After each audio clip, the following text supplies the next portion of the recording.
قابل احترام اساتذہ اکرام، معزز مہمان گرامی اور میرے عزیز ساتھیوں، السلام علیکم۔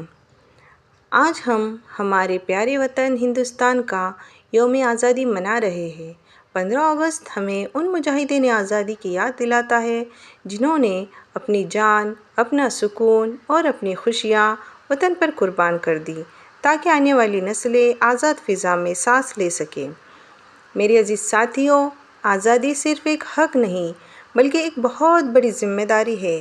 اگر ہم واقعی میں ہمارے وطن سے محبت کرتے ہیں تو ہمیں دیانتدار، محنتی، بااخلاق اور ذمہ دار شہری بننا ہوگا۔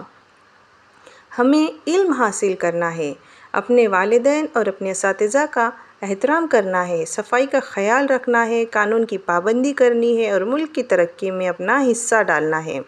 آج ہندوستان ترقی کی نئی منزلیں طے کر رہا ہے۔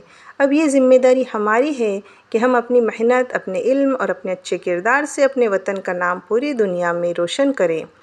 آخر میں ایک شعر عرض کرتی ہوں: سارے جہاں سے اچھا ہندوستاں ہمارا، سارے جہاں سے اچھا ہندوستاں ہمارا، ہم بلبلیں ہیں اس کی یہ گلستاں ہمارا۔ آئیے ہم سب مل کر عہد کریں کہ ہم اپنے وطن کی عزت، اتحاد اور ترقی کے لیے ہمیشہ ایمانداری سے کام کریں گے۔ شکریہ۔